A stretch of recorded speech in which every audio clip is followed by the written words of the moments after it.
It's that time again. It's time for another Saturday night special where we talk about everything rockhounding related.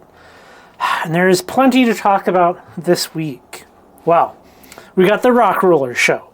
We got our little advice video that I put up, and the drilling of holes in rocks. Those things are some of the topics this evening. Let's talk about. I want to talk about this thing for a second, okay? So, I've tried a lot of methods for drilling holes in rocks, and let's look at this. So this is the little clamp for this Dremel drill press, which was in a video, which modeled after another video. And these heads of the bolts just fit right in here. Now, I'm not saying this is the world's greatest method for drilling holes in rocks. I do think it is pretty good. I can't even find I got too much stuff out here. I do think it's pretty good. I think the water swivel, which is a thing that other people mentioned, is a better option than this. But the water swivel, it's like the cheapest thing is like $400, and then what, it goes up to over 2,000. That's an entirely different price range than this. I do like a lot of things about this. The ability to clamp, the ability to just straight up place the whole base of the unit in water is really nice. There were some concerns about the flex because, well, I can flex it. I can do this in a way that produces a bad result. Like the Dremel and the Dremel drill press are not like the most precision, high quality machine thing. If you go straight up and down here, like here, let's go like this. Okay, if I go straight up and down, right, the bit down here, due to the limited amount of travel, is not wiggling around. If I grab this and I go, I can push side to side and do something stupid with it. That's a possibility. But that's not, you know, if you're just like, you're coming down and you're pecking at something, and you're just like, drill a little bit, pull out, drill a little bit, pull out. And you will get that hole all the way through. And it does seem like the most, how to say it? It takes out the greatest amount of variables that I've came across while maintaining a certain level of affordability. Why? But a couple of other people brought up, well, what about just like a regular drill press? I'm going to show you my drill press right now. Here is my big drill press, which is mounted to my bench. Okay, so this big drill press here, how would I get a tub of water on this table mounted while clamping down on the rock and be able to drill through something? I guess you would need another tub, and then you would need some type of clamp that goes up and over and down. I mean, in the perfect world, you would just be able to have the whole thing, well, put in water, which that's what the Dremel does. You just like put the whole thing in. I mean, this is clearly a superior drill press with less kind of run out in the chuck. Overall, I think it's pretty dang good for drilling holes in rocks. Your mileage might vary, of course, and obviously your budget will vary for mine. The other thing, when I put up the video, me and Sarah hanging out outside, and we were kind of talking about some of the mistakes that we've made, rock tumbling came up. Now, I am not entirely opposed to rock tumbling. I do think there's some important aspects of rock tumbling, which is not often taken into consideration.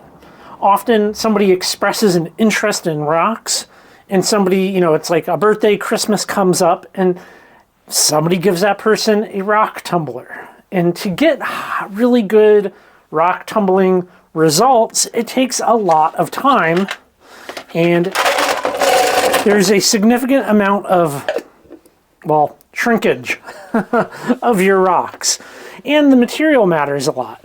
You know, as far as rock tumbling stuff goes, I think Michigan Rocks here on YouTube probably has the best and most thorough explanations and help videos and tutorials. I am like rock tumbling amateur here, okay? So these are chalcedony nodules from red top, and obviously they are far from perfect because the material is not perfect. I didn't have any perfect material, and if I was to tumble this until every little dent and divot is gone, well, there wouldn't be a whole lot left, would there? There'd be just not a whole lot left. These are things that I tumbled, oh man, years and years and years ago. I still have them, of course. I don't find this to be, it's not the thing for me. And that's kind of what we're getting at is, you know, like you're buying something for somebody that needs feeding, right? Like you got to be buying grit. All of the manufacturers, as far as I know, are not honest with how long it takes to do rock tumbling. They all kind of say it's a faster process than what it really is, which is, and they never give enough grit. And the grits are often not graded, so like you might get like mixed grits, and that's a problem. There's just a lot to it. It's a kind of big separate, almost hobby onto itself.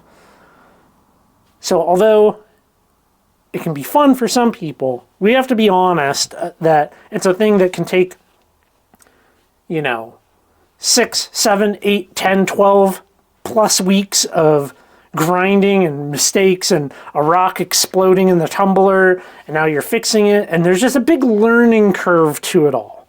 So, you know, I don't think that opinion, if you love tumbling, that opinion shouldn't affect you negatively, because I feel like it's honest, right? Like I've never met anyone before who says that they take rocks from rough to a finished state in 4 weeks with no vibratory, just like, you know, throw it in here, 1 week, 1 week, 1 week, 1 week, done. It's more to it. I think that's fair. That's a fair assessment. I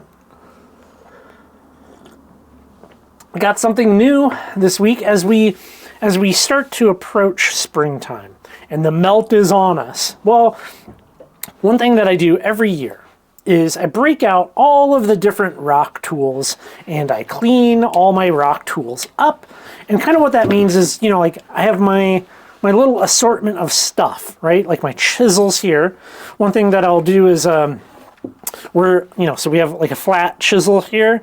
The hitting end, the striking end of the chisel gets like mushrooming on it, which is actually, you know, kind of dangerous. I'm like definitely a safety third person, except when it comes to this, because what will happen is you will take your hammer, and as you hit that, you get a certain level of mushrooming on your tools that you're striking, and it creates these little sharp bits, and they can fly off at extremely high speed. Okay, there's even a great video, Shake Hands with Danger, an old-timey safety video where they talk about this very thing. And you know what?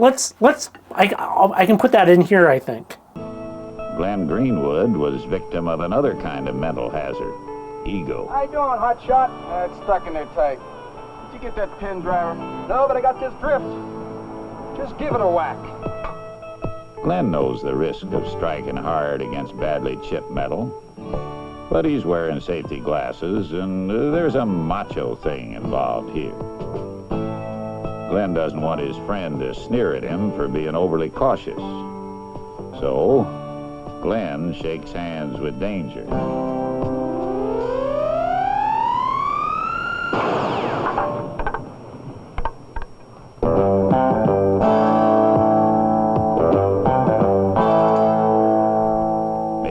Would have laughed if Glenn had insisted upon playing it safe, but he sure as hell isn't laughing now. So yeah, you know, you want to grind these ends down. You can use a file, depending on the tool, or a grinder, and clean those up. I also clean up a lot of my other tools, right? Like my favorite rock hammer, which is the these are all Estwing tools. My handled tools are Estwings. The chisel's not exclusively Estwing. But, you know, I go through and I resharpen these guys and do all of that. You know, these rock hammers are expensive. I looked up the price.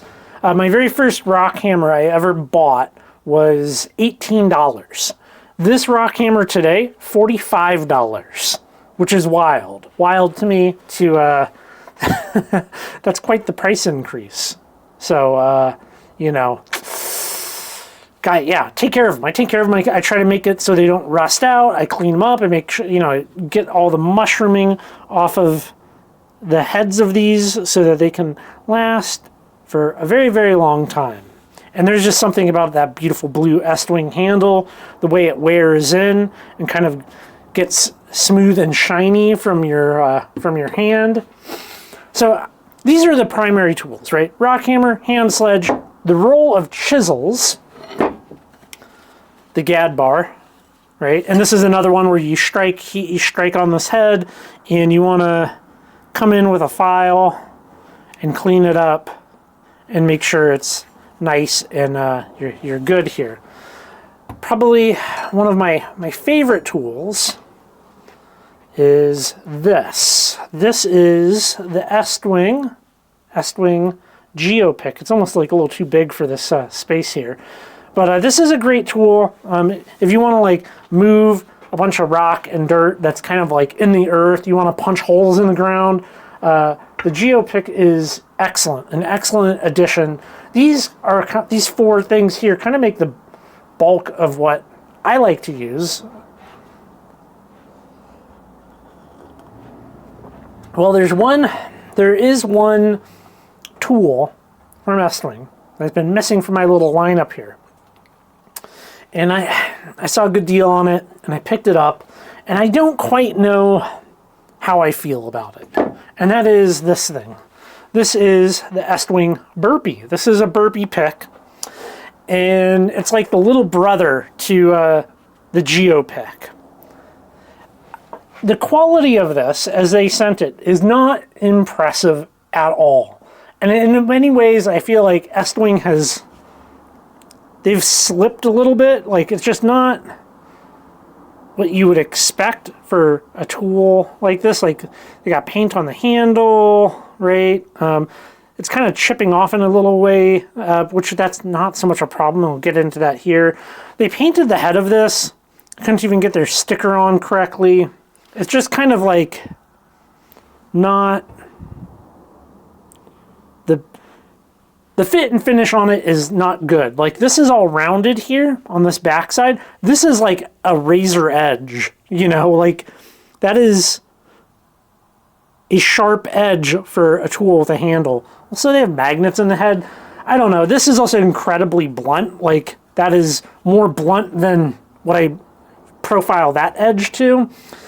And they paint them. They paint them now. So this guy back here, this square-handled, square-headed rock hammer also comes painted, and I have to strip all the paint off of it. Why in the world, on a tool like this where it's kind of meant to gather rocks, would you want a painted head? Because then it leaves the paint on whatever it is that you're striking or working around trying to get out. No, you got to take all the paint off anywhere like that. And, you know, in this case, like, there's clear coat, there's stickers. It's kind of like, in my opinion, it doesn't show up ready to go rock hounding. Not the way I would like something. I don't know. I'm going to test it out this summer and see how I feel about it. But, you know, in theory, right, it should be good, a good addition to clean up once I get the magnets out and all this junky paint and stickers off of it. I'm happy to give that a whirl as we come into springtime. Before we talk about the rock show, I have a little bit of an announcement. The Lapidary manual archive is up on the website. There'll be a link down below. If you have a manual for an old rock machine and I don't have it up there, please send it to me. Send me an email, currentlyrockhounding.com, and we can I can scan it for you, send you back your original. You could send me photos, something like that, and I can build this archive of manuals for people that are trying to get into the hobby, buying the used machines, and have a hard time trying to locate some of the different parts, because a lot of the manuals are absolutely excellent. They have exploded views. You can see all the parts. Incredibly helpful if you're trying to restore that old thing from Craigslist. So if you have any manuals or something I don't have up on the website, please shoot me a message. I would really, really appreciate it. The Rock Roller Show. The Rock Roller Show was excellent this year.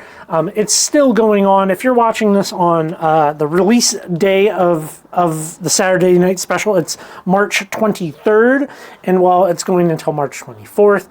But yes, the show was good. There was a lot of great cases, a lot of great vendors. I picked up a couple of things for myself, which is this beautiful piece of polka dot agate, which I'll be using in a later project. I like the polka dot, and it's actually polka dotted. There's some good dots in it. You know, when we went to the Canyon Rim bed, they had a lot of polka dot agate kind of there, but it was way too big for me. And when I say way too big for me, I mean, it's like I would have loved to have bought some of it.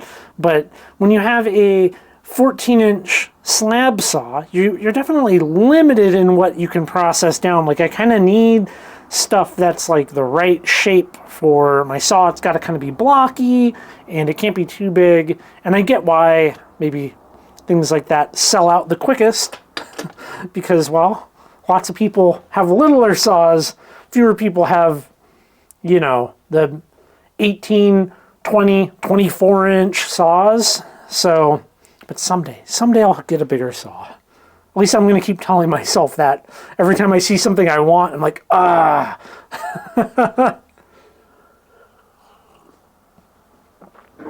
I would absolutely recommend going to shows, if you have any in your area. The Federation, there's like I'll put some links down below. There's like a Federation calendar. Actually, Rock and Gem is a pretty good resource for staying up to date. They have a calendar on their page of different rock shows, as well as Facebook. Now, I know a lot of you guys aren't on Facebook, but, you know, that's kind of like one of the places to go to see active events that pertain to, you know, this whole rockhounding thing. So, and I think with that said, no, I got one more thing. This coming week, it's the Maker's Challenge. It's the Maker's Challenge this coming week. If you're new here and you haven't seen this before, once a year, a whole bunch of us creators here on YouTube push the limits of what we're capable of doing, and while we do something fun and interesting with Lapidary.